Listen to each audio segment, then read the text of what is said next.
біздің Рухпендлік клубы бұл 2007 жылы осы қараша айында құрылған клуб. Жалпы бұл клубтың басты мақсаты бұл осы ұлттық мүдде үшін күресетін жастардың басын біріктіру, ұлттық мемлекет жолында күресу болып табылады. Енді біз осыған дейін биыл Мұхтар Тайжанмен, осы экономист сол кісімен кездесу жасадық, өткен жастардың сөзін жерге тастамай. Сондықтан да ең алғашқы дәстүрлі сұрағымыз бұл сіздің өзіңіздің өмірбаяныңызға байланысты. Жалпы сізді тарихшы білеміз, бірақ сіздің бұл мамандықтардан бөлек өзіңіздің ұлттық рухыңыздың да биік екенін көреміз, ұлтшыл азамат екеніңізді көреміз. Жалпы осы тарих саласына, осы публицистикаға қалай келдіңіз? Осы әңгімеміз осыдан бастасақ, барлық адамдарға түсінікті болу үшін.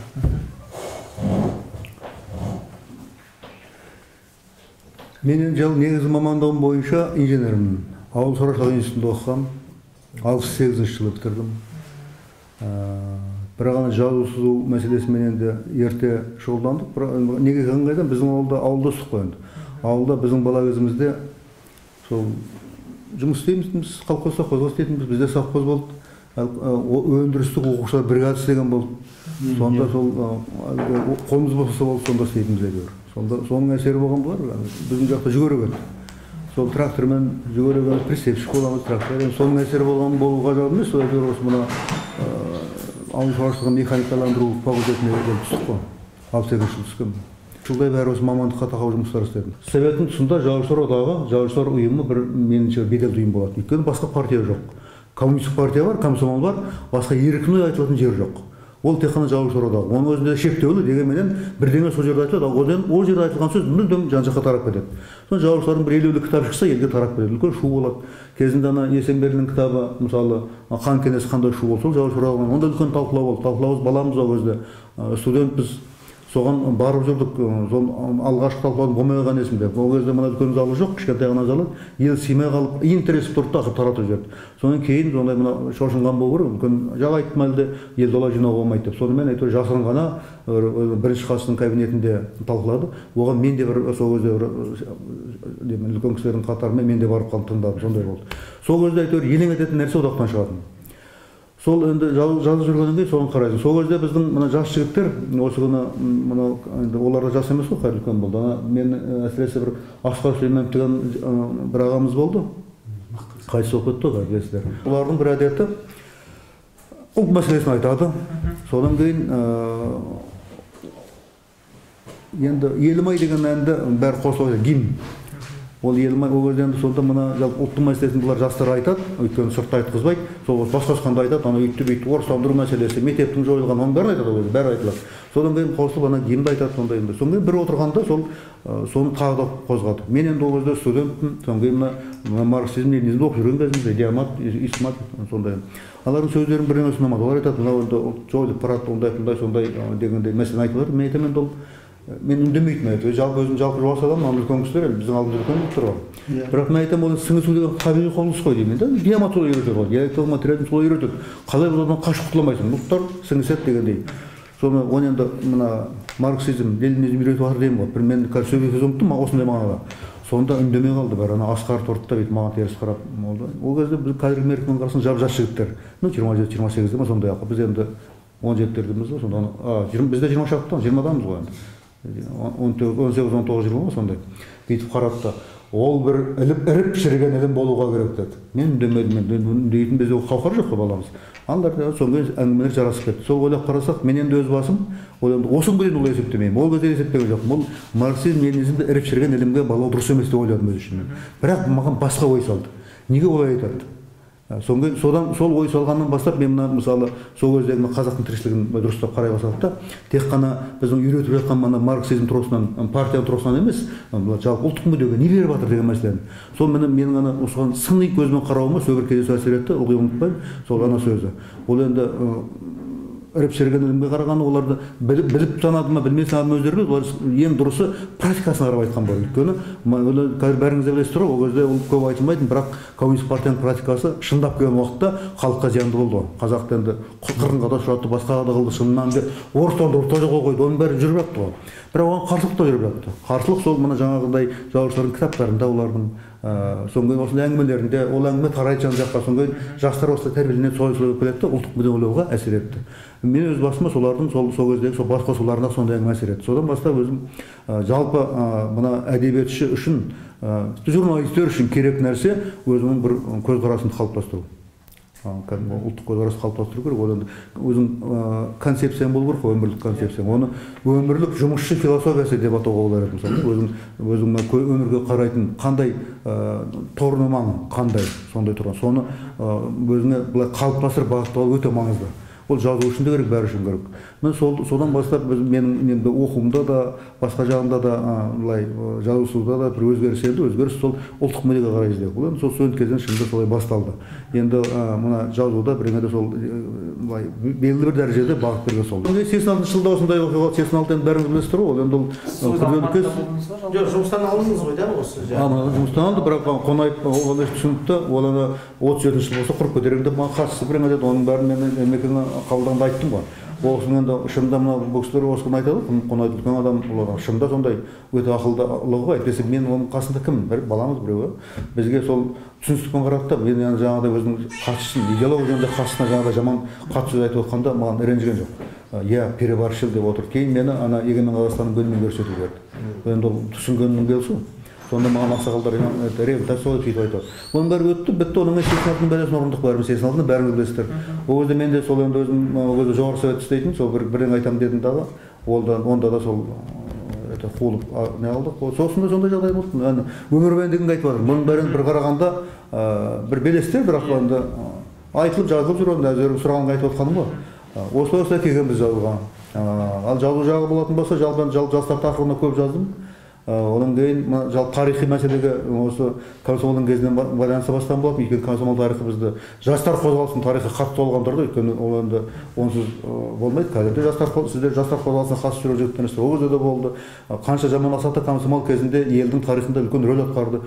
Соның бәрін зерттеп жүрдік те, кейін біртіндеп үлкен тарихқа келдік. Мына қайта құру саясаты жарияланғанда осы автономдықтармен шұғылдандым мен көп. Алғашқылардың бірі болып, алғаш шығарды мүмкін.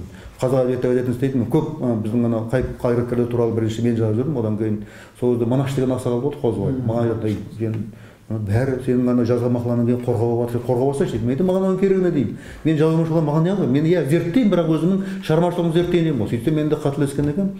Кейін мен де қорғадым енді. Өйткені жұмыссыз қалдық, ештеңе жоқ, соны болмаса қорғадым. Дайын тұр материалдар. Сондай болды. Сөйтіп содан кейін жалпы жастарға тарихпен тәрбиелеу мәселесін мен сол кезден өзім ұран етіп қалатын, сонымен конституцияның бірі. Жастарды тарихпен тәрбиелеу. Тақырыбы қандай диссертацияңыз? Диссертация мен размежевание. Ненің мына 24-ші жылы мына оңтүстікте мына Орта Азия бөлінді ғой. Орта Азияда ұлттық межелеу. Ұлттық межелеу сол Қазақстанның бірігуі. Мен сол 24-26 жылы кейіпкер болдым. 24-ші жылы бізде размежевание болған. Мына ол кезде Қазақстан, Қазақ Республикасы тек солтүстік жағы Қазақ Республикасы. Осы біз тұрған жер Түркістан болатын. Сол Түркістан 24-ші жылы бөлінді. Оның хикаясы көп еді, білесіздер ғой. Оны баяғыда оны қазақтарды түркілерді жалпы біріктірмеу үшін бөлу керек деген Лениннің идеясы болды ертеде. Өйткені Рысқұловты білесіздер ғой, Тұрар Рысқұловтың үлкен ерлігі 26-шы жылы сол Түркістан Түркі республикасын құру, Түркі компартиясын құру туралы шешім шығартқан, партияны шығартқан. Соны большевизм қабылдамады ғой. Ол жерде түрк комиссия бар, Ленинге де барды, Ленин де оны қабылдамады. Ленин артынан записка берген. Мынаны 3 өлкеге бөлуге ойластырыңдар. Түркменияға, Өзбекияға және Киргизия, Қазақияға бөлуге ойластырыңдар. Сол ол 20-шы жылы орындалмады, азамат соғыс жүріп жатты. Кейін Ленин өлгеннен кейін 24-ші жылы бұл мәселе қолға алынды да сол істелді. Ол енді 3-ке емес, 5-ке бөлінді ғой, білесіздер енді. Сол кезде зерттеген мен, ол өзінің енді ол да күрделі кез, оны жалпы жастар білу керек. Өйткені сол 24-ші жылы Өзбекстан менен Түркменстан бірден одақтас республика болды. Ал Қазақстан оңтүстік менен солтүстік Қазақстан бірігіп үлкен республика болды. Ал осындай территория. Барлық жағынан одақтас республика болуға лайық еді. Бірақ бізге одақтас республикасын берген жоқ. Оны тек Россияның құрамына қалдырып қойды. Автономия болды. Қазақ деген атымызға айтып бер дейді, оған да құдай қойшы. Қазақ деп айтты. Ол жағына, бірақ жүзінде сол Россияның құрамында біз үлкен апатты бастан кештік 38 жылғы. Ашаршылық Россияның құрамында болды. Содан кейін енді үкімет бұл қылмыс қой шындап қойған. Мемлекеттік қылмыс. Өйткені қазақ қырылады, оған не уақытылы жарамды берген жоқ, қырып бітті ғой шындап. Соны жасырудың әдісі 36 жылғы конституцияменен одақтас республика болды. Ол кезде одақтас республика болғанда қазақтың саны жағынан да, экономикалық жағынан да көтермейтін ондайға. Өйткені халқы жарысында қырылып кетті, малы 8 есе қырылып кетті. Орнына басқа халық топырлап келе бастады. Қазақ республикасы болуға моральдық құқы жоқ шындап келген уақытта. Жоқ, құрды халық. Бірақ соны мынау әлемдік ненің алдында кішкене былай бет-жүзі жарқын болу үшін менің ойымша сол одақтас қылып жіберіп, сонымен әлгі не өткізесіздер ме 36 жыл атақты фестиваль әлгі декада. Сөйтіп кішкене міне жаңғырған социалист жолға түскен қазақ халқы деп көрсетіп бізді ел қылды. Ол жаман болған жоқ. Сонда қырылған халықтың үстіне, сол сүйектің үстіне мысалы басқа халық келіп топырлап келіп отыр, бірақ солардың сол өлім жітімнің өтеуіне біз бүгін тәуелсіз ел болып отырмыз. Егер де сол кезде бізді одақтас республика қылмаса, біз бүгінгі тәуелсіздік көрмес едік. Шешенстан, Түркмен, Татарстан тағы бір сияқты Россияның құрамында жүріп. Осы мәселені де ойлау керек. Бұны анық мән беріп қарау керек, және мен тарихтан тәрбиелеу керек дегенді осындай да әдейі айтқым келеді. Өйткені бұны біліп, басқа елге арамыздағы білгізу керек. Өйткені сол қазақ қырылғаннан кейін басқа халықтың бәрі содан кейін келді. Сөйтіп халықтың тілі де шектелді, мәдениеті де, барлық шектеулер содан кейін көрді. Егер олар осыны түсінсе, осындай қаралы тарихты білмедіңдер сендер. Осыны енді мына тарихи әділеттілікті халқына келтіруге қатысасыңдар деген мәселені былай айтып отырса оған, ұнады ғой кішкене. Сонда тым болмаса біз осы қазақтың шектелген тарихын халқына келтіруге қатысалсақ, бізге де жаман болмайды деген нәрсені ұнады, ұну керек қой. Егер мүлдем ессіз болмаса. Ал бұлар келдік, бұл да біз де осы жерде тұрып жатырмыз, біз де анамыз мынауымыз деп соғады ғой. Ондай болмау керек қой. Біздің қазақтың өзі соны айтады. Біздің арамызда бәлем бар, түгін бар деп. Мен соның бәрін кішкене дұрыс ұғым беру үшін сол тарихты білу керек деп ойлаймын да. Құдай беріп кетті олардың. Ал ана Россияға ашаршылық деген болса, Россиядағы ашаршылық 20-шы жылдар болғанның бойы ғой. Ол Қатарда болған елдің бойындағы бәрінде ашаршылық болды. Соларды құтқару үшін біздің мына Аралдан балық апарған білесіздер ғой баяғыда. Ал ол 20-шы жылдар бізде де ашаршылық болды. Солтүстік Қазақстанда, осы орталық Қазақстанда халық қырылып жатты. 21-20-шы жылдар үлкен ашаршылық бізде де болды. Ал біздің қазақтың ашаршылықты бастан кешкен 17-18 жылдар ең бірінші оңтүстік біздің осы тұрған өлке. Мына Ташкент жағы барлығы олар бізді Түркістан дейді. Түркістанда аз ғана 100% халықтың 5% европалықтар, орыстар, бірақ солар барлық билік соларда болды. Большевиктердің билігі, әскер соларда болды. Олар мына сол 17-ші жылы бізде қуаңшылық болды. Мына Түркістан өлкесінде астық өздеріне шықпай қалды. Ал Ақтөбеден, Россиядан келу керек. Сол келген аз ғана астықты ана большевиктер билікте отырған, Ташкентте, Түркістанның билігінде отырған қазақтарға беруден бас тартты. Қазақтың малының бәрін тартып алды, Қызыл армияға керек деп. Бірақ орын астық бермеді. Оны мына экономикалық тұрғыдан әлжуаз, марксизм тұрғысынан болашағы жоқ. Қазақты, киргиз дейді ғой. Асырағаннан бізге Қызыл армияны асыраған алдыға артық. Қызыл армия бізге әлемдік революция жасайды деген ұран көтерген. Міне осындай мәселемен бұл сол кезден басталды. Соны оны әдейі деп есептеуге болады да. Бірақ сондай пиғыл қала берді кейінде. Қазаққа теріс қарау бұрыннан бола берді. Мысалы 30-шы жылғы үлкен ашаршылықта орталықтан Мәскеу жақтан арнайы азық-түлік бригадалар келіп малды сыпырып орталыққа кетіп жатты, ондай да болды. Бірақ қазақ қырылтпасын деген ой болмаған бөрі. Солай рет солай болып қалды. Қазақтың одан басқа несі жоқ, күнкөрісі жоқ, кәсібі жоқ. Мал тартып алды, болды, сонымен өзі тамақсыз қалды ғой шындап келген уақытта. Басқаға бейімсіз, бейім емес.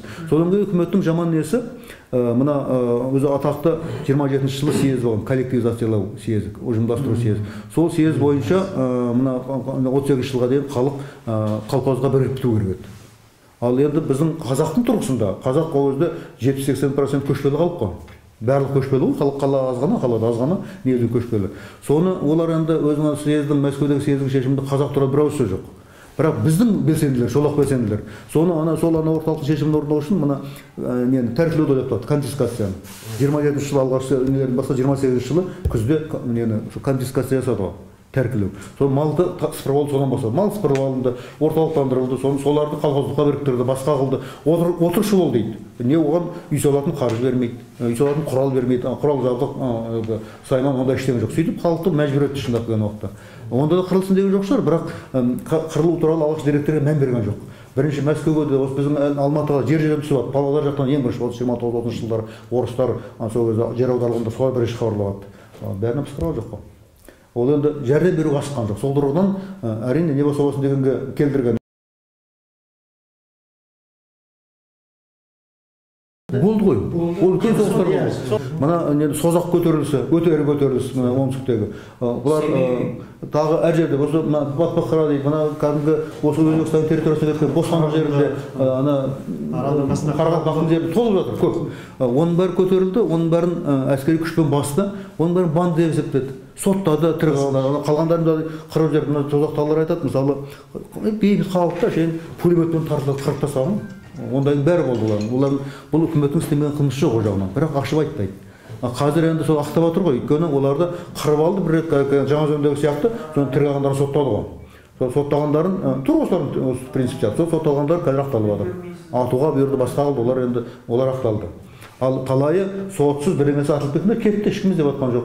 Иә, біледі, әр жерде тарихын жазып жатыр. Біздің ғалымдар оның тарихтарын кәдімгі қалай болғанын бәрін жазып жаңғыртып жатыр ғой, оның бәрі бар.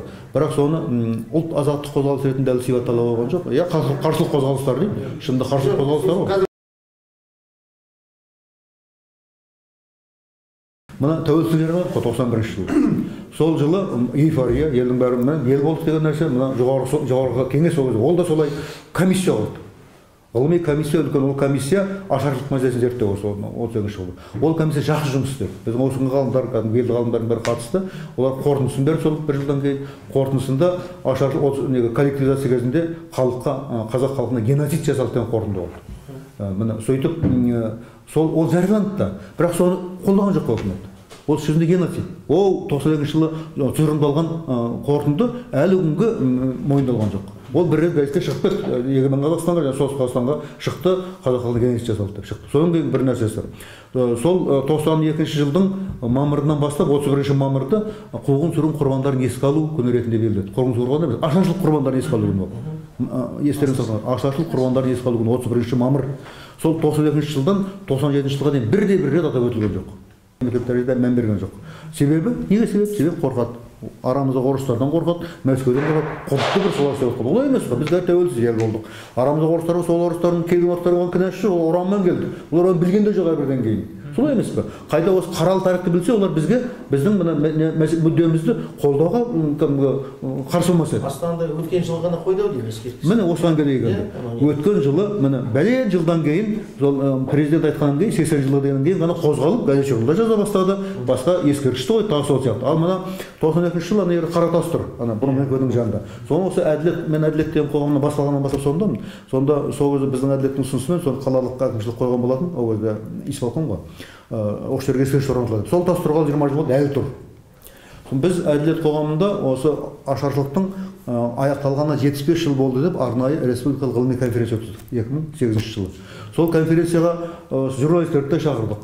Біздің талай адам шақырылды, бірақ келген жоқ. Газеттерін жазған да жоқ. Тек қана Мәскеу біздің тікелей жұмыс істейтін мемориал, әділеттен тікелей. Солар өзінің сайтына берді, біздің аргументті факты ғана берді, соңғы менің мақалаларым бір жарым газет қана басты. Өз еркін жазуға жараған жоқ. Қорқады себебі бір сондай құлдық психология қалған заңларда. Әйтпесе біздің газет журналдар, мәселесі қазақ газет журналдарының бірінші тақырыбы болу керек. Ашаршылық, қарсылық мәселелері.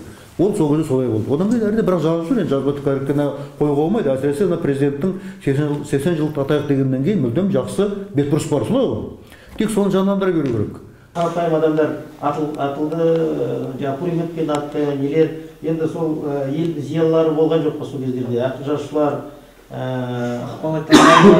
солар ешқандай сол қарсы шығып, нетіп, сондай білмейміз енді. Неге қарсы болды? Қарсы оны тұрмай ма? Жоқ, қазір енді солар мысалы 17-18 жылғы ашаршылықта біздің жігіттердің қолынан келген 17-18 жыл, 17 жыл мына Ташкентте Бірлік туы деген газет шықты. Бірлік туы алғашқы Мұстафа Шоқай шығарған, кейін Болғанбаевты Қайреддин деген жігіт, Сұлтанбек Қожам солай бірге шықты. 31-30 жылдардағы ашаршылық бұл кезде енді үкімет әбден күшінен келген оған көп қарсылыққа апармайды ғой. Ондай қарсылықтар апармайды. Дегенменен мына зиялылар қолдарынан келгенше жазып жатты. Мысалы, енді адамдардың жеке адамдардың сигналы өз алдына. Мына үкімет жұмысында істегендер, сол кездегі исполком төрағасы тағы бірге болғандар ауылдарында жағдай жазып, бәлен адам аштан өлді. Ана үйтті бүйтті. Мына бірдеңе жеткізбесе қырылатын түр бар дегендердің бәрі жазып жатты. Ал енді үкіметтің саясатын араластырып жазғандар осы күні Бесеудің хаты дегенді білесіздер. Кімнің ол енді бұл 38 жыл болған нәрсе. Ғабит Мүсірепов ол кезде орталық комитетте істейді. тағы сол қасындағы 4 адам бар, олар жазды, бірақ үкіметтің қалай істегенін қараңдар. Олар хатын берді. Хат бергеннен кейін олармен жақсылап сөйлеседі. Бір аптадан кейін, бір апта емес, 2-3 күннен кейін бірден жаздым жаңылдың хаттарын қосылды. Жұмыс істейді олармен. Сен неге сен айтып отырсың? Сен мына партияның бағытына сен кінә тағып отырсың деген мәселелер айтыла берді. Сөйтіп оларды сол жаңылдыменен кешірім сұрады, бір сөгіс беріп, салдарын бітірді. Қазақ үшін көп жұмыс істеген адам, большевик болды, енді Алашты жақсы көрмеді, бірақ ол да қазақ үшін еңбек еткен адам. Сол 32-ші жылы Голощекин Мәскеуге баратқанда Ақтөбеге тоқтайды пойыз. Пойызға тоқтап, енді халық қырылып жатыр. Енді елдің қалай сөйлеу керек, одан шамасы қала жауының тірліктері айтса деген бар. Қала жаулар малдарын қырып тастап дейтін болады. Өйткені жиналыстың бәрін солай айтатын ғой. Сөйтіп шыққан уақытында шал келеді, Таранта өзі дірілдеп өлейін деп тұрған шал, аштықтан ба, ауру ма, бәрі сондай. 74-ге кім ғой енді, 74-те ме? Сол Тарантаспен барып тұрып елдің көзінше бетін алып сөйледі деген сөздер елдің аузын бүгін біздің заманға келген жерде. Сен біздің идеалымызды құрттың, мына халық қырылып жатыр, сендер кінәлісің, жауап бересің, осындай дегендер елдің көзінше айтты деп. Міне осындай қарсылықтар болды. Ол шал өзі кейін жазып кетті, жаңағы Голощекин емес кінәлі, оның айналасындағы қазақтар, аферист болып шыққан қазақтар бәрі кінәлі деп. Енді оның бәрі рас. Енді сол айналасы аферист болып шыққан айналасына қолдап жүргендер, енді ол кейін бұлар өздері неғылды. Ретімен келейік. Содан кейін сол жағдай бәрі біліп жүр, бірақ ештеңе істемейді. Голощекин ол диктатор. Оны нелерінде айтқан. Аллах келгенде біртіндеп бәрі меңгеріп алды. Ана мынау бәрін қуып, өзім дейтіндердің бәрін қуды жұмыстан. Содан кейін өзі шын мәнінде би болды. Не айтады, сол орындалады. Сондықтан аузына қарсы шығатын ешкім жоқ. Дегенмен ана кім Исаев деген бюро мүшесі Ораз Исаев, ол ненің қазіргі Совет министрлер советінің төрағасы ол. Сол наркомның төрағасы. Сол 32-ші жылдың тамыз айында, августында Сталинге хат жазады. Ол хатында осы болған істің бәрін жазады. Түгел кемшіліктердің бәрін жазады. Не істеу керек екенін жазады. Мал шаруашылығын көтеру үшін не істеу керек бәрін жазады. Бұл мына осы болған іске халық қырылып жатыр ондайында. Барлығымыз кінәлі дейді. Бюро толық кінәлі, өзім де бәріміз кінәлі. Бірақ бірінші хатшының рөлі ерекше дейді. Бірінші басшының Голощекин. Голощекин бұл кісілерді өзін-өзі сын көзбен қарай алмайды. Бұл кісіні алып кетпесеңіз болмайды дейді. Сол жаңғыз адам Голощекинді әкетсін деп мәселе қойған сол кім Ораз Исаевқа. Оны әлі күнге ешкім оның бағасын беріп жүрген жоқ. Ол да кетті, бірақ бұл жерде партияда қуған. Енді Сталиндер оның бәрін біледі. Оның Ораз кімнің Исаевтың хатының бәрін бір орталық комитетінің қаулысы болды. Сол 32-ші жылы сентябрь айында шықты, 17 сентябрьде Қазақстандағы мал шаруашылығының ахуалы жөнінде. Соған бәрін пайдаланды. Мал шаруашылығын жақсарту үшін не істеу керек деп. Өлім жітім туралы жоқ, тек мал туралы. Ал кімге Голощекинге тиген жоқ. Содан кейін бұлар Голощекин келгенде, міне біздің партия біздің бағытымызды қолдап отыр. Міне бізге қаулы берді. Осыны орындауымыз керек деп жаңадан жұмыс жүргізе бастайды ғой. Сол ана ашаршылық бәрі жүріп жатыр. 32-ші жылдың күзі жақпай қырылып жатыр. Содан кейін жігіттер тағы жазады. Одан кейін Алтаудың хат деген болды. Алтаудың хат Мәскеуде оқып жүрген біздің сол қазақстандық жігіттер. Сол Алтау мына болып жатқан оқиғалар қазақтар босты ғой екен. Өлгені өлді. Мына солтүстіктегілер Сібір жағына кетті, Мәскеуге басқа барлық темір жолға кетті. Оңтүстіктер әрі кетті. Соның бәрін жағдайды айтып, білгендерін бәрін жазып, бұл халыққа көмек көрсетпесе, одан сайын қырылады, қырылып күшті болады. Деп сол 30-ші жылдың басында сондай Сталинге хат жазады. Бұл Алтаудың хат деген атты бұл да белгілі. Содан кейін олардан кейін атақты кімнің Рысқұловтың хаты бар. Ол кезде Мирзаян келді, Голощекин келді, Мирзаян келді. Ол да не істеу керек? Болған істерді айтады. Халықтың қырылған, адам етін жеуге дейін барған, тағы басқаның бар. Бұл 30-ші жылдың февраль ма, март ма сондай времяде Сталинге және орталық комитеттің бөлімінде соның көшірмесін Мирзаянға береді. Міне осындай тірліктер болған. Интеллигенция қарап қалған жоқ. Бірақ бұрынғыдай емес, бұл өйткені баспасөзде мейлінше аз айтылды, деректер бар, бірақ соншалықты осындай қатты дерек емес. Сондықтан енді большевизм қолын алған кез елге айтқызбаған ғой. Ол туралы сөз болсын, халыққа жаусын десек дейді ғой. Арнайы нелерімді айтады, сол сен партияның бағытына қарсы отыр деп ғайып сөйіптерді. Партия мына социалист құрылысына ірі табыстарға жетті. Мыналар соны кір жақпақ дейді. Міне осындай қарайды ғой. Міне осындай көзбояушылық біздің большевизмге тән болған өкінішке қарай. Ол дақпырт мақтану деген бәле сол қазақтың бір әдің түбіне жетті. Сондықтан да мына ылғи жоғарыға қарай бермей, мына төменгі азаматтардың көкірегін ояу болу өте маңызды. Осы күні айтамыз ғой, мына сол мәселе сол төменде әркімнің көкірегі ояу болды. Құлдық санадан сыртқа шығуға тырысу керек қой, құлдық психологияны. Кәдімгі әркім өзінің азамат екенін ұғу керек, орнын білу керек дегендей. ой біраз жерге кеттік тағы да. Ал диас тағы да бір мен сұрағым, жалпыға қазақтың мемлекеттілігіне қанша жыл? Осы жөнінде енді көптеген тарихшылардың әртүрлі пікірлері бар. Мысалы, қазақ мемлекеттілігі мынаншаншы ғасырдан басталады, 2,5 мың жыл дейді, біреу 1,5 мың ғасыр дейді. Жалпы бәріміз білуіміз үшін жалпы қазақ мемлекеттілігіне қанша жыл, қай жер бастау керек? Енді былай қарай, қазақтың қазақ атымен шыққаны белгілі ғой, қай уақытта шыққаны. Ол 15-ші ғасыр. 1456 жылы тұңғыш рет қазақ болып, әлгі Жәнібек пенен Керейдің басшылығымен бір топ қазақ бөлініп шықты мына шудың бойына, содан басталды, іргесі қаланды. Бұл 1456 жыл. Ол кезде енді мына қазақтың ерте деп айту үшін әрине ерте. Жалпы қазақ мемлекет болғаны шынды ерте. Бұл анау түркі қағанатына кетеді, бірақ өзі қазақ аты емес қой. Өзі қазақтардың бәрі сонда, бірақ қазақтың аты емес, қазақтың атымен 15-ші ғасырда шықты. Қазақтың атымен керек десек Шыңғыстың кезінде де қазақтар болды, Шыңғыс ханның кезінде. Бұл жерде ана халық, ана әдетте айтатындар қазақ әлі ұлт болып ұйысқан жоқ деген бәден айтады. Осы күнге дейін айтады. Біз әлі ұлт болып ұйысқан жоқпыз деген білесіздер ғой, әлі айтады. Ол қате менің ойымша. Ол патриоттық біздің сезімімізге жауап бермейді. Қазақ ұлт болып әлдеқашан ұйым басқан. Ана қазақ болып 1456 шыққаннан бұрын ұйым басқан. Қазақ жалпы осы Қазақстан төңірегінде тұрған халық, енді түркі халықтар, түркі тайпалары ғой. Бұлардың өзі қоғам мына өмір сүру салты, экономикасы бәрі ұқсас болғандықтан біртіндеп өзі бұл неге келе бастаған. Ол ертерек 10-11 ғасырларда. Шыңғыс хан соны біршама бұзды. Ар жақтан ол ана сенің ар жағынан келді, ненің ерістің ар жағынан келді, ана наймандарды қуып келді, керейлерді қуып келді, біразымен келді. Мына жақта қалаларды құртты, солтүстікте қаланы, оңтүстікте қаланы бәрін қаусатты ғой. Сөйтіп бір қараған уақытта бәрін қаусатып жіберді. Бірақ оның ана ұраны киіз туырлықтыларды біріктірем деген ұраны сол қазақтардың бірігуіне әсер етті, жаңаша бірігуіне. Енді Шыңғыс хан өзі емес, ұрпағы. Біздің Жошы хан, біз тікелей біздің қазақ ханын Жошы хан деп қарауға болады, менің ойымша. Өйткені қазақтың жерінде хандық құрған Жошы хан.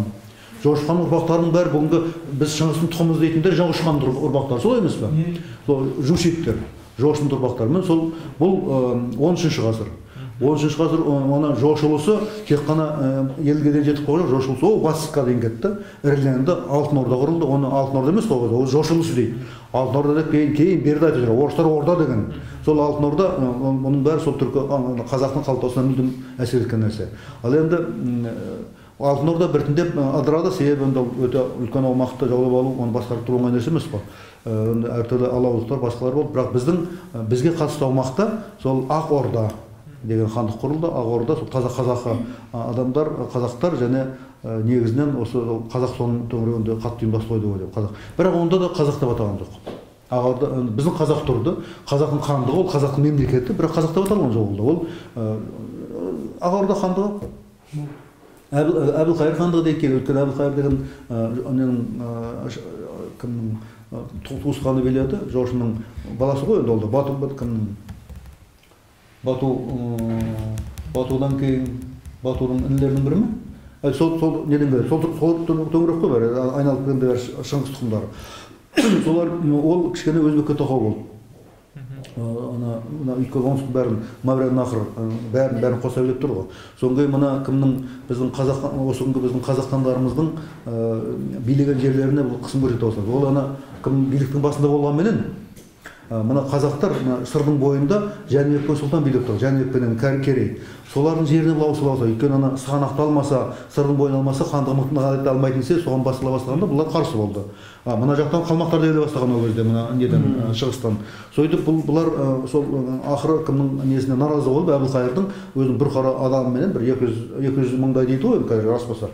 Әйтеуір бір топ бір қара өзіне қарасты адамдармен Шу өңірінен келіп, ол кезде бұл не Моғолстанға жатады, Моғолстан дейді. Моңғолстан ғой ол да. Ол да ненің Моңғолдың бір тармағы сияқты болып келген ғой. Бұл жерде көбірек сол қалмақтар белсенді болған. Сол жерге орын алып, сонда орналаса бастайды. Бұл 1456-ны мойындамайды қазақтар. Қазақ ғалымдарының көбі. Ол дегенмен сол дұрыс. Өйткені бұны бірінші бізге осы 1456 ретінде орыстың ғалымдары берген болады бұл цифрды. Ана шығыстың ғалымдарына сүйене отырып, шындап келген уақытта сол дұрыс деп ойлаймын мен өз басым. Өйткені ол кіммен сол екі сұлтан кеткеннен кейін жоңғарлар барып ана Әбілқайыр ханын қаусатып кетеді, соғысып. Егер бұлар онда болса, бұл да соғысар. Бұлар жоқ болғандықтан бұл соғыс аман қалады. Мына жақта өзінің іргесін жайлап мемлекет орната бастаған. Содан кейін анау Әбілқайыр хан бұлардың бөлініп кеткен наразы ғой. Оны бәрі мен мойнына алуым керек, өзіме бағындыруым керек деп, бұларға бері шуға қарай, Жетісуға қарай жорыққа шығады, сол өз жолда апат болады. Ол өлгеннен кейін бұлар Ақ Орданы басып алады, сөйтіп қазақ хандығы кеңейе бастайды. Сондықтан бұл 15-ші ғасырда қазақ атымен шыққаны, қазақтың мемлекетінің басы дегенмен сол. Қазақ атымен шыққан сол 15-ші ғасыр. Ондан әрі қарай әрине тереңдей беруге болады, бірақ бізге өз атымызбен шыққанымыз керек қой. Оны меніңше сол осыны біздің патриоттық тәрбиеге, отаншылдық тәрбиеге тура соны нағарласақ та жетіп жатыр. Бірақ бізге өкінішке қарай соның өзін біздің үкіметіміз әлі бір рет атап өтіп көрген жоқ. Мұны ғалымдар ғана айтады, былай ауызекі айтылады, іс жүзінде атап өтіп көрген. Ал соны атау керек. Соны мемлекеттілікті мақтан ету керек қой. Сонда ғана патриоттық тәрбиені жүйеге қоюға болады. Тағы да бір сұрақ, мысалы енді қазіргі таңда Қазақстан тарихы жөнінде оқулықтар шығып жатыр ғой. Дегенмен басқа бір басылымдарда көптеген тарихи фактілер кірмей қалды деп жатады оқулықтарға, немесе ол бұрмаланып жатыр дейді. Қазіргі таңда бізге әлі күнге бір беймәлім тарихи фактілер бар ма? Бір ақтаңдақтар қазіргі билік немесе соны әдейі жылы жауып қойып жатқан бір тарихи фактілер бар ма осы? Біз білмейтін әлі күнге дейін. Меніңше жетіп артылады, көп, әрине көп. Оны бізде көп нәрсені айтпайды олар. Әсіресе енді алыс заманға тереңдемей ақ қойып, оның бәрі енді Советтің тұсында тарих өте, қазақ тарихы өте жұтаң ғана болды ғой, өте аз ғана айтылып жүрді. Мектепте мүлдем оқылып жоқтың қасы болатын, бір жұқа бір ғана болатын. Оның Советтің тұсында бар 5 томдық шықты. Оның өзінде де сол қазаққа етін бәрі патриот тұрған жазылған жоқ ол. Ол әлі күнге жазылған жоқ. Ал Советтен кейін біздің тәуелсіздік заманда да 5 томдық шықты, бірақ сол ана тарихтың негізінде әлі күнге ол біздің соны оқып отаншыл, қазақшыл боламын деп айтады деп айту қиын. Өйткені көп шындықтың онда жоқ. Ескі сарыменен. Ол тарих деген Петр Первдің жасағанда жасау керек қой. Ол тура болмаса да естеріңіз бе? Петр Бірінші орыстың тарихын жаңаша жазған сол адам. Ол әділетті тарихты жөніне қойған, жыл жауып тастаған. Маған ондай тарихтардың керегі жоқ. Маған орысты ұлы қылатын тарих керек деген. Сондай мәселе бізге де керек. Тарихты бұрмалама демейміз ғой, бұрмалама. Тарихтың бір әділ жағының өзінен қазақ ететін жерлері жетеді. Ал соны бізге ашып көрсету жағы жетпей жатыр. Ол терең тарих өз алдына бергі Совет заманының өзін біз әлі айтпаймыз. Совет үкіметі ол басқа үкімет. Біз тәуелсіз елміз қазір. Соған қарамастан Советтің тұсындағы құпия іс-қағаздар әлі күнге құпия. Міне бұл қате. Мына өзімізге күні кеше ашаршылықты айтып отырмыз, ашаршылыққа қатысты. Репрессия, советский репрессия, оның бәрінің көп нәрсе әлі жабылып жатыр. Себебі өздері бір заң шығарып алған, ұрпақтары бар, бірдеңе бар, тағы бірдеңе дейді. Оның бәрі не ол себеп бар. Бізге ащы тарих керек. Елді тәрбиелеуге сол ащы тарихпен тәрбиелеуге, шындықты ашу керек. Сонда ол үшін ана архивті ашу керек. Жабылып жатқан архив біздің мына президент архивінде да жетеді, КГБ-ның архивінде да жетеді, көрсетілмей жатқан нәрселер көп. Солардың бәрін ашу керек, сонда нақты шындыққа жетуге болады. Қай саладан болмасын. Оның зияны жоқ. Бұлардың ғана әсіресе мен мына КГБ-ның архивінде мен де біраз жұмыс істеп көрдім, көп жігіттер айтады, бермейді істі. Ана несін қорытындылаған, айыптаған жағын ғана береді, содан кейін өздерінің айып тыққан допрос тергеу жағын көрсетпейді. Өйткені айтатындары ұрпақтары тірі, кімді көрсетті, кімді айтады, кімге жалғап деген мәселелер ғой сонда. Ұрпақтары тірі бір-біріне жазады дейді. Бірақ анда ойлап қарасақ, Советтің заманында, әсіресе большевизм тұсында тергеудің қалай жүргенін бәрі біледі. Қинау, азаптау, ол бізде де бар қазір, көріп отырсыздар. Ол неге бар? Бізде не болып отыр? Себебі анадан қорытынды шығарған жоқ ол. Оны әлі әшкерелеген жоқ. Мейлінше әшкерелеп көрсету керек. Түбіне жетіп, сондай болмайтын еді. Оны әркім білу керек. Әрбір құқық қорғау органының адамы оның бәрі дұрыс емес екенін білу керек. Кезінде сондай этап кезеңіне өттік біз, ол болмау керек. Демократиялық қоғамда ондай болмау керек деген. Ол үшін ана тарихты біліп, содан қорытынды шығару керек. Ал олар оны жыл жауып қойып отыр, оны бермейді әлі күнге. Жаңағыдай жалған нәрсе айтады. Енді оны мысалы біздің мына әділетті кісілер бар, ашып айтады мысалы. Біздің бір үлкен ветеран кісіміз бар, мен Санжар Ораз Жандосовтың ісін оқыдым деп, бізде әділеттің бірінші төрағасы Санжар Жандосов деген кісі бар, Ораздың баласы. Сол Санжарменен бірге істеген, көп жыл бірге істеген, соңғы мына әділеттілігі бірге жатқан бір Сайлау деген қоян бар. Сол кісі біздің ылғи жауапты қызметкеріміз болды. Сол кісі істі қарады неде,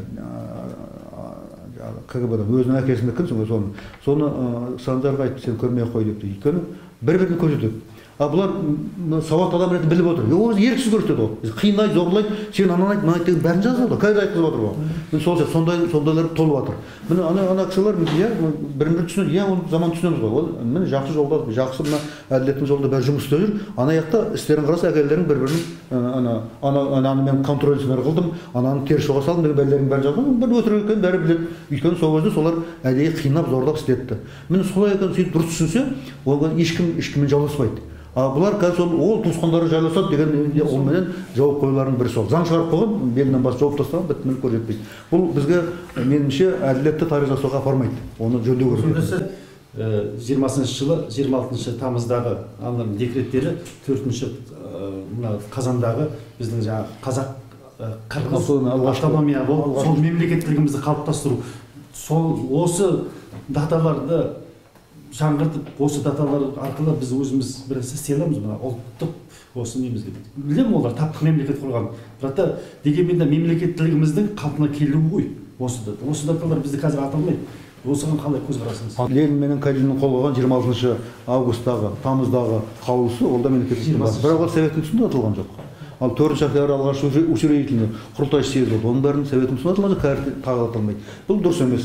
Неге? Себебі біздің елімізде бір өкінішке қарай бір қате көзқарас бар. Біздің үлкен кісілер соны айтады, сол елді шатастырды.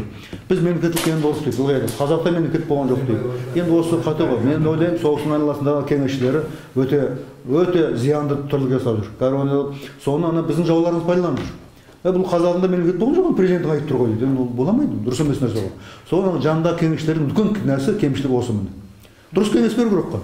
Қазақтың олай сен мемлекет болған жоқ десең, қалай патриоттар білесің? Қалай аспан түскен мемлекет болады? Болды ғой мәселе. Біз мына хандықты құртты, алғаш мемлекеттігіміз хандығы өз атымен шыққан. Оны құртты империя. Одан кейін империяның тұсында бірақ қазақ бәрібір құрылымын сақтап тұрды ғой. Мейлі 4-5 губернияға бірдеңеге бөліп тастасын жан-жаққа. Бірақ бәрібір әйтеуір көп билік бермесін. Болысты ғана берді, одан артық билік берген жоқ. Сонда да бәрі ел болып ұстап тұрды ғой өздерін. Ал енді жаңа әлеуметтік революция жасалған уақытта төңкеріс империя самой державе құлаған уақытта мемлекеттігін құрды ғой. Сол емес пе? Бірден алғаш құрған кезде мына Алаштың қозғалысы үлкен жұмыс істеді, қазақ комитеттері құрылды. Одан кейін міне өзінің автономиясын жариялады. Оның бәрі бас емес пе? Міне осының бәрін әрқайсысын өр орнына қойып атау, міне большевизм құртты Алаш автономиясын. Бірақ өзі берді ғой. Бәрібір қайта мемлекет берді. Сол мемлекеттіліктің негізінде біз бүгін тәуелсіз ел боламыз. Егер олар совет үкіметі оны жасамаса, біз бұны көрмейміз, тәуелсіздікті. Ол мойны жаңа мен бірде деталды айттым ғой. Ең арғысы ана алғашқы автономиялық республика күйінде қалсақ та көрмейміз біз бұл тәуелсіздікті. Біздің бағымызға, біздің жарты санымызды қырып берген сол ана Сталин ақсақал өзінің конституциясыменен бізді тәуелсіз ел қылды. Ленин құрды. Жоқ, жарты сан уже Ленин жоқта құрылды. 32-ші жылы құрылды. 32-ші жылы құрылды, сол істеген, соңғы соны ол кісі үлкен саясаткер, сол жабудың әдісі, ол енді құрылғанын айтады мемлекет. Мен 20-шы жылы құрылды. 20-шы жылы жоғары жақта теріскікті құрылды, 24-ші жылы оңтүстіктегі өлкесімен бірікті. Сіз қырылды дегенде, құрылды дегенде... Құрылды, иә. 25-ші жылғы сәуір айында Қызылордада сол бір алғашқы съезд өтті ғой. 5-ші съезд онда еретімен, бірақ тұңғыш осынғы Қазақстанның съезді. Одан бері талай zaman болды. Соның бар алғашқы мемлекеттің баспалдақтары ғой, оның бәрін атау керек. Сұрақ бар? Мен сұрақ қойын деген, жаңа қазақтың қазіргі таңда қазақтардың өзінде құлдық саны әлі күнге дейін бар деп отырсыз да. Енді сіз біраз тарихты білесіз, осы тарихта да сондай құлдық санадан арылған елдер бар ма, мемлекеттер бар ма, немесе қазақтың өзінде сондай болды ма деген сияқты. Қазір қандай кеңес бере аласыз? Өзіңіздің идеяңыз бар ма, құлдық санадан арылудың әдістері деген сияқты. Енді құлдық санадан арылу идеясын біздің ұлттық ұйымдардың бәрі айтып жүр ғой. Ол шындап келген уақытта біздің егерде кейінгі тарихты білесіздер ғой бәріңізді. 90-шы жылы тәуелсіздік туралы декларация қабылданды. 90-шы жылы 25-ші қазанда. Жақында ғана ғой. Келіп қалды ғой. Сол атақты ғой. Шындап келген уақытта біздің тәуелсіздік содан бастау керек. Өйткені сонда тәуелсіздікке жол ашқан үлкен құжат сол. Онда оның бір ғажабы, онда ұлттық мемлекет орнатамыз деген сөз бар. Қазақтың ұлттық мемлекетін орнатамыз деген сонда. Сол 90-шы жылғы 25-ші қазандағы ұлттық мемлекет орнату туралы ұран ұран күйі қалды. Ал 91 жылы 16 желтоқсанда тәуелсіздігіміз жарияланып, бірақ ұлттық мемлекет туралы біреу сөз жоқ. Күні бүгінге дейін оны айтпайды. Білдіңіздер бе? Міне біздің алдымыздағы міндет не? Бізге шын мәнінде қазақтың ұлттық мемлекетін орнату керек. Қазақтың мүддесін толығымен қолдайтын мемлекет керек бізге. Бар жағынан қазақ мүддесі қорғалу керек. Қазақтың мүддесі бірінші орынға қойылу керек. Ол енді басқа халыққа зиян тигізген сөз емес. Бәрі бізден бірге өмір сүрсін, бірақ қазақтың мүддесін. Бәрі қазақ болсын. Тегі орыстан шыққан қазақ, ұйғырдан шыққан қазақ, түркістен шыққан қазақ, бірақ қазақ болсын. Қазақтың мүддесін қорғасын. Ол сен тіліңді ұмыт, басаңды ұмыт деген сөз емес. Мәселе бірінші кезекте қазақ екенін ойлау деген сөз ғой. Сол біздің мына әлгі сұрағына байланысты айтайын, неге идея. Сол негізі ұлттық мемлекет орнату. Ал енді ондай бар ма дегенге келетін болсақ, отарсыздандыру шарасын орнатқан мемлекеттерде ондай бар. Біздің Прибалтика бірден отарсыздандыру шараларын қолданып, советтің кеңес тұсындағының бәрін жойып жіберіп, адамына дейін әрбірден люстрация жасап, люстрация дейді ғой. Большевизм деген мемлекетті бәрі құртып міне осындай батыл қимылдар олар жасады. А бізде жасамайды. Бізде тіл орнына қоя алмай отырмыз. Міне неге? Ол енді сол ана құлдық сана деген осы. Егерде құлдық санадан арылған болса, тым болмаса тілді орнына қояды ғой. Біз мемлекеттік тілді жарияладық, жүзінде оны істей алмаймыз. Неге? Себебі сол әлі күнге жалтақтан өзіміз санамызды орыстан кеткен, бізге орыс тілі қолайлы. Өздері аңғарасыздар ма? Патша орысша сөйлейді. Астананы бір несін айтасыздар. Астананы салды, 10 жылдан кейін бәрі бас қосып, бір сыр айтты ғой, телевизордан берді. Бір еркін сырласа айтты. Бәрі қазақ, ішінде не деген корейскана бар. Сонда бір ауыз бір қазақша сөйлеуге жарамады ғой бәрі. Шын жүрегінен шыққан сөздер орысша сол. Білесіз бе, знаете, Нұрсұлтан Бәленшевич, иттік бүйттік қой, мы же там переживаем. Не сол? Сенің арманың сол ма сонда? Соны қазақша айту керек қой соны. Мен сондай нәрсе жоқ, құлдық сана деген сол. Сондай құлдық санадан арылғандар билікке барған уақытта бізде дұрысталамыз. Ол сіздер боласыздар, Алла қаласа. Осы уақытта өздерін дайындау керек. Бұл мына жүйе ауыспай қалмайды. Себебі оның орнына бәрі жастар барады. Сіздер қарасыздар. Ол бәрі кетеді. Төңкеріс жасамай ақ қой, соғыс жасамай ақ қой, бәрі кетеді. Сол емес пе? Сол кезде барған азаматтар, жастар дайын болу керек ұлттық мүддені қорғауға, ұлттық мүдде үшін жұмыс істеуге, ұлттық мүддені қай жағынан болмасын орнына қоюға даяр болу керек. Мен соған осыған даярлаңыздар, осындай әңгіме соған әсер ету керек деп ойлаймын. Тағы бір сұрақ, енді мысалға бұрынғы заманда құлдық психология болмаса да қазақ халқы ержүрек болды, батыр болды, ергежейлігінен жоғары болды деген сияқты. Дегенмен қанша басшы сол кезде оларға басшылық беріп, бұйрық беріп жатса да, дегенмен де үлкен бір көтерілістер болды, басшыны ауыстыралық деген сияқты нәрселер болды. Енді қазіргі уақытқа қарасақ, жарайды құлдық сана бар. Дегенмен қазіргі осы қазақ халқының оянуына, жалпы өзінің құқықтық талабын, өзінің мемлекет екенінің, иесі екенін неғып талап етуге қандай бір факторлар әсер етіп жатыр? Жарайды құлдық сананы артқа қойғаннан кейін ақ, мысалы бұрынғы заманда болды ондай нәрсе. Кеңес өкіметі кезінде де болды, бұрынғы уақытта да шапқыншылық кезінде де болды. Дегенмен сол уақыттың өзінде де қазақ өз құқығын талап ете алды. Ал қазіргі таңда оған неге дерге деп ойлайсыз? Қазіргі таңда мысалға барлық халықаралық жерлерде мысалы демократия бар дейтін мәселенке, иә? Ондай жабық тоталитарлық мемлекет емес біз әзірге. Құлдық санадан бөлек жалпы қандай факторлар әсер етіп жатыр? Не істеуге? Иә, жалпы осы қазақтар жалпы өзінің ұлттық мемлекет орната алмай жатыр мысалға осы жөнінде.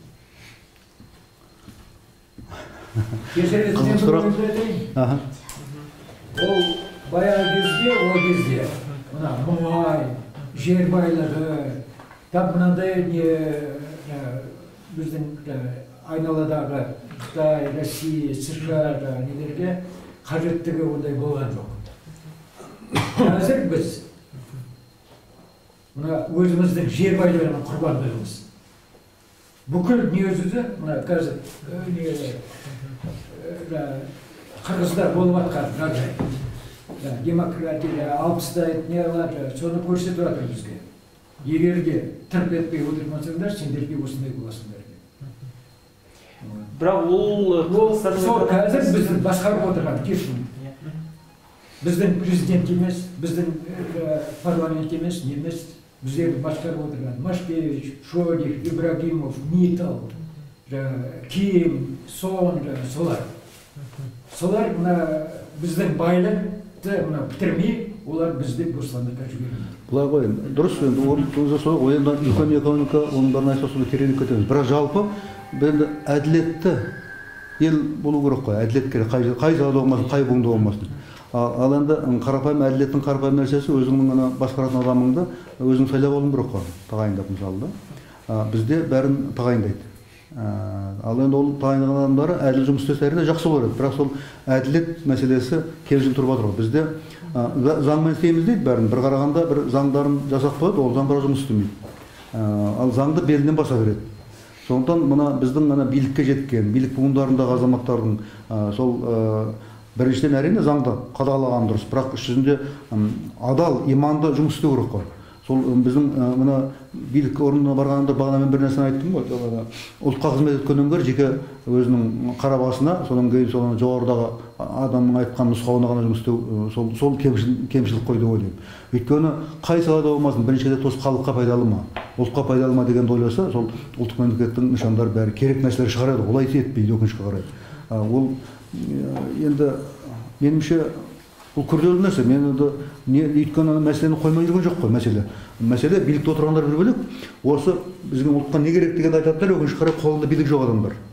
Ұлттық қозғалыстар, ана оппозицияны әрбірден сөйтіп айтайық. Олардың бәрі бір қарағанда дұрыс сөздер айтады, бірақ оны бірде-бірін билік қабылдамайды. Қабылдамайды, бірақ кейбір нәрсені өздерінше аналарын алықтамайды, бәрі айтып жасап отыр кейбір нәрселерді. Бірақ аналар айтқан нәрсе өктірмей өздері істейді, өздері шетінде бір еппелікте бір нәрсе деген болады.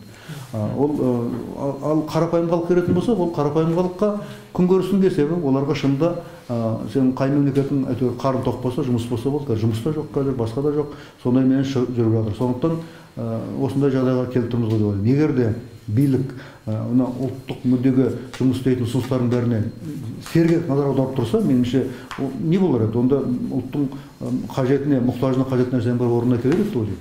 Ол мысалы айтқандарды орындамайды. Мен бір нәрсені айтайын, ұлт тағдыры ана жылы басқа жігіттер бәрін барып жүрмін, ұйғырлардың арасына. Ұйғырлардың арасында бәлелер болыпты, өлтіріп кетіп бере алады. Сол кезде қатты қойылды. Мына ұйғыр несі дегенді, ұйғыр аудан дегенді жояйық деп. Оны біздің билік, президент әкімшілігі қолдады. Біздің жігіттер барып сөйлесіп айтып жатқан, ауыстырамыз жағдай ауысады деп. Сол әлі күнге жоқ. Біздің енді егер біз шын мәнінде қазақ елі болатын болсақ, барлығы қазақ мүддесін жұмыс істеу керек. Біріншіден ондай анандай ұйғыр аудан деген бәле болмау керек. Бұл басқа аудан болу керек. Неміс аудан, өзбек аудан деген болмау керек. Соған әрбірден кейін бізде орыс мектебі деген болмау керек. Бізде бәрі мектеп болу керек. Негізгі тіл қазақ тілі болу керек. Аналар орыс тілін оқысын, ешкім оқыма демейді ғой. Бірақ мемлекеттік тіл бірінші тұру керек. Мемлекеттің мүддесі бірінші тұру керек. Содан кейін мына бір нелері әлгі ұлттық ассамблея дегендері бар. Енді бір қарағанда зияны жоқ сияқты, екінші жағынан терісте нәрсе. Оның бар өйткені қазақтың мүддесін жұмыс істеу керек. Олар өздерінің мүддесін ойлап қойды, қазақтардың айдалада қалады. Егер олар шын мәнінде қазақтың мүддесін ойлайтын болса, қазақ мемлекетін ойлайтын болса, тым болмаса қазақ тілін солай бастау керек. Қазақтың тілін мемлекет тілі ету жоқ қой, өздерінің несіне тартады. Қазір жаман тағы бір еңлер шығады, солар өзі ұлттық анандай диаспоралардың есебімен жер алып, өздерінің ұлттық нелерін, тамырларын кеңейтіп жатыр, ал сонда қазақтың мүддесі жайлап шегеріліп жатыр. Ол болмайды. Бізге бірінші кезекте қазақтың мемлекеттік мүддесі, ұлттық мемлекеттік мүддесі бірінші қойылу керек. Оны билік қоя алмайды, қарапайым халық әсіресе қоя алмайды. Ал ұлттар қояды, бір жарым айтып жүр ғой, айтпай жүрген жоқ. Ол экономика мәселесінде, таможня әлгі, кедендік одақ, еуроодақ, қай саладан бәрінен айтып отыр ғой. Бірақ тыңдамайды олар, тыңдамайды. Бұны енді тыңдамау дұрыс емес. Биліктің үлкен қателігі сонда. Енді әйтпесе осы алғаш көтерілгенде айтты, ұлттық ұйымға шулап айтты, бұл кешегі одаққа апарады ғой, Совет одағына. Бұл ана орыстың қоласын сөйтіп көруге бола ма деген талай, кім тыңдап отыр, ешкім тыңдамайды. Ақыры өз-өзінен соған бара жатқаны көрініп тұр. Әлбір мойындамайды, бірақ жүзінде көрініп тұр ғой енді. Кез келген адамға көрініп тұр, орыстың қоласы кетіп бара жатқаны. Барлық экономикалық, барлық мүдде процентпен шақсаңда қалай шақсаңда кетіп барады. Егер де одақ болсын, әрқайсысында бір дауыс болып, бір нәрсені шешкенде бір дауыстан шешсе, онда келісуге болар еді. Жоқ, бәленше 70-80%-мен орыста дейді, оны не болды онда? Бір сөзім өтпейді ғой онда. Ондай одақ бола ма екен? Міне осындай бәлелер анық көрініп тұрған нәрсеге билік барып отыр. Ал халыққа бәрібір. Халық осылай бола қалса деп ойлайды, өкінішке қарай. Себебі ол себебі құлдық санадан арылмағандықтың белгісі. Енді бұл біздің қазақтың жағдайы. Меніңше басқа республикаларда меніңше басқа ситуациялар бар. Қасымызда қырғыз бөлектеу, өзбек бөлектеу, бөлек қой олар. Түркмен мүлдем бөлек, о басқа нейтрал болып та қалды мысалы. Прибалттар олар мүлдем өз Украинадан гөрі басқа қандай. Міне әрқайсысында өзінің ерекшеліктері бар. Қазір бұрынғыдай емес. Кезінде біздің мына Орта Азиядағы халық біздің алғашқы қайраткерлеріміз Мұстафа Шоқайдан бастап берген Түркістан Республикасын құру мәселесін Түркістан елін көтерді ғой сол. Соны енді кезінде орындатпады большевизм. Ал енді біз соны бір керемет қалпына келтіретін мезет болды, ол тәуелсіздікке еді. Тәуелсіздік жаралған уақытта мына Түркістан республикалары бірігіп кетсе, ол ғаламат болар еді. Бірақ соған да бармады біздің азаматтар. Соған да барған жоқ. Ана славяндар бірігіп отыр, бірігіп ана одақтар отыр. Мыналар соған баруға жараған жоқ. Егер сол кезде бірігіп, енді славяндармен тең одаққа қосылайық десе, ол әлдеқайда артық болар еді. Соған бірігуге жараған жоқ. Ана бұрынғыдай жем болды. Әлгі разделяй властвуйдың жемі болды. Әрқайсысы жеке-жеке кетті. Міне. Ал енді ол бәлен уақыт өтіп кеткеннен кейін, сол бір кезде деңгейлері бір біздің ұлттық республикалар, ана Түркістандағы біртіндеп өзгере бастады. Біз басқа жаққа кеттік, Өзбекстан басқа. Енді біздің өткен кісіміз біргек деген сөз қозғайды, олар жауаппайды. Себебі даму ерекше бөлініп кетті. Ол қай салада болмасын, рухани сала болсын, экономика, әрқайсысында бөлек-бөлек, енді бірігу қиын. Ал үшісінде әрине Түркістан Республикасы болса әлдеқайда мықты болар еді. Ол ана орыспен жаулас деген сөз емес. Солай бірігіп алдағы өзінің құнды солармен бірге қорғас славян республикаларымен алдағы. Оны қарапайым халық айтады, биіктеулер орындамайды. Бізде сол алшақтық білдіріп жатыр. Енді сіз тарихшысыз, тарихтың өткен тарихты білесіз, бір кісідей. Қазір не болып жатқанын білесіз. Болашақ не болады, мына большевиктік система кеткеннен кейін қандай мемлекеттік жүйе құрылады деп ойлайсыз? Ұлтшылдар сол жерде мемлекеттік билікке қалай келуі мүмкін? Осы тұрда Еуразиялық одақтың күшеюі бар. Оған қоса Еуразиялық ұлт деген нәрсе келе жатыр. Жалпы осыны байланысты отыр, біздің болашағымыз енді большевизм болды, коммунизм болды, назарбаевизм болды. Енді біздің болашағымыз Еуразиялық ұлт болуы мүмкін бе? Егер қазіргі қазақ халқының, жалпы Қазақстан қоғамының осындай барлық нәрселерге бейжай қарап отқанын көріп отырмыз мәселен кейін. Еуразиялық одаққа кіріп, Еуразиялық ұлт атануымыз мүмкін бе? Жалпы келешегіміз. Еуразиялық ұлт деген ол қиялы, ол Қазақстандық ұлт та қиялы. Біздің Қазақстандық ұлт деген бәлем ойлап тауып, біздің біраз жолатқан дейсіздер ғой. Ол болмайтын нәрсе ғой. Советтің тұсында совет ұлт деген бәлем болған. Оны батыс қатты сынап мініп, мына большевизм, совет одағы өзінің бет-жүзін айқындады. Олардың мақсаты сол бір ұлт жасау деген шулағаннан кейін қоя қойды. Әйтпесе совет ұлтын құрдық біз деп баяғыда шулаған болған.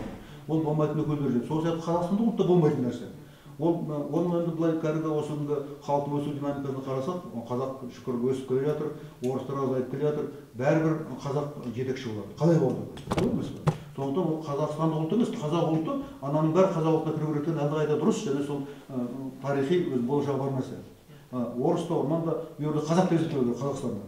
Ал Еуразиялық ұлт дейтін болса, ол енді қиял, ол болмайтын нәрсе, ол айта берсін, ол болмайтын нәрсе.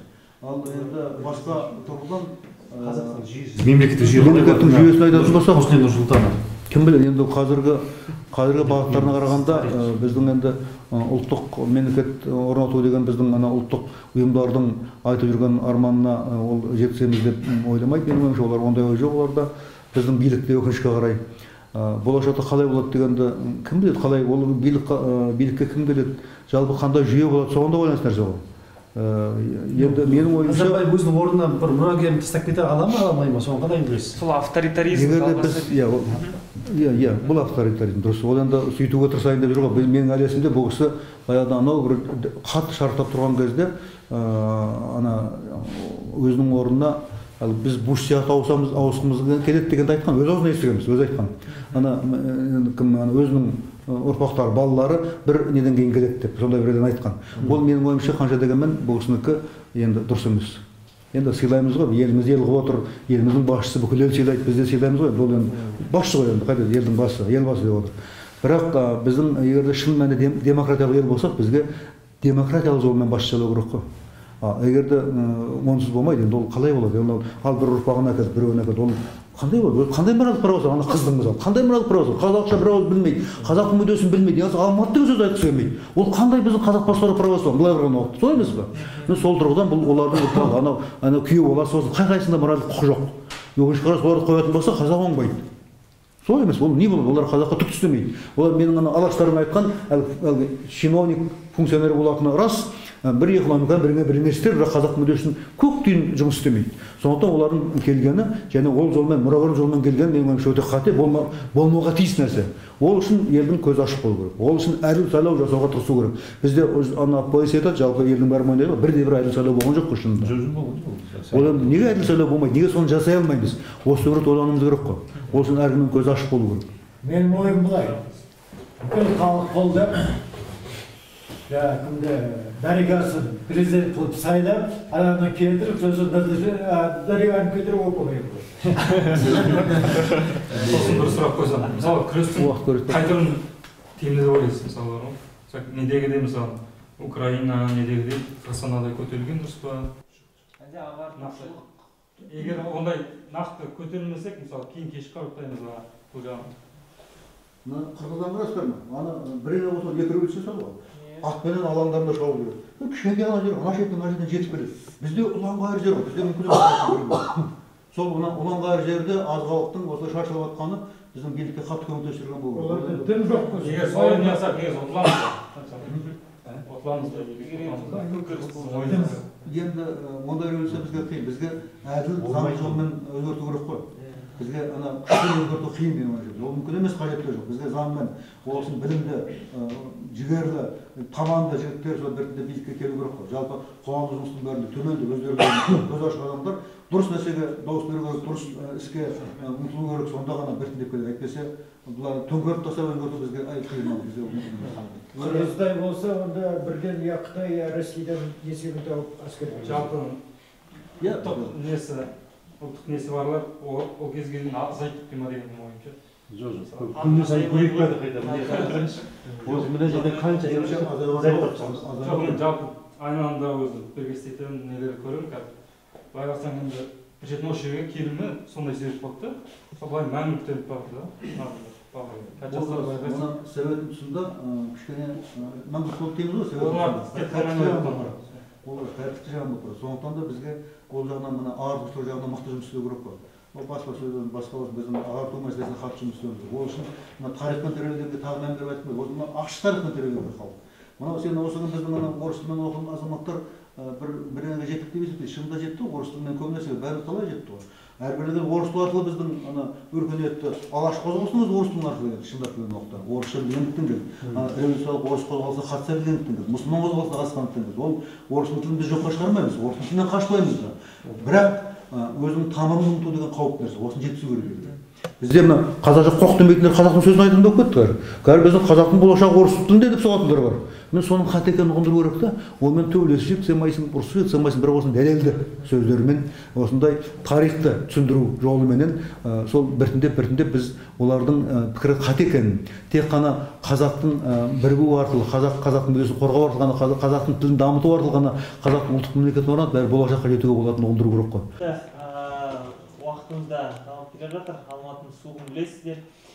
Енді біздің басты түйгеніміз бұл біз әрдайым ұлттық мемлекет жолында күресуіміз керек. Біз күрескенде осы ағартушылықпен, өйткені бірден ештеңе бола қоймайды. Бәріміз осы ағартушылық бағытта осы әрбір достарымыз, әріптестерімізге осы ұлттық мемлекет және ұлттық мүдде жөнінде айта беруіміз қажет. Өйткені бұл тәуелсіздік бізге осы Алланың нәсібімен берілген нәрсе, сондықтан да әділеттіліктің де жолында түседі деп ойлаймыз. Сондықтан да Египтаға бүгін өте бір мәнді, мағыналы кездесу болды деп ойлаймын. Көптеген жақсы тарихи фактілерді естідік, үлкен ұлттық санамызға тағы да бір үлкен толықты деп ойлаймын. Сондықтан да сізге де бұл қажырлы еңбегіңізге үшін көп рахмет.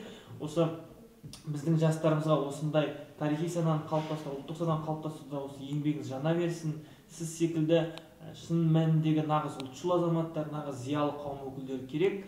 Сондықтан да келгеніңізге көп рахмет. Енді барлығымыз естелікке фотосуретке түссек. Рахмет.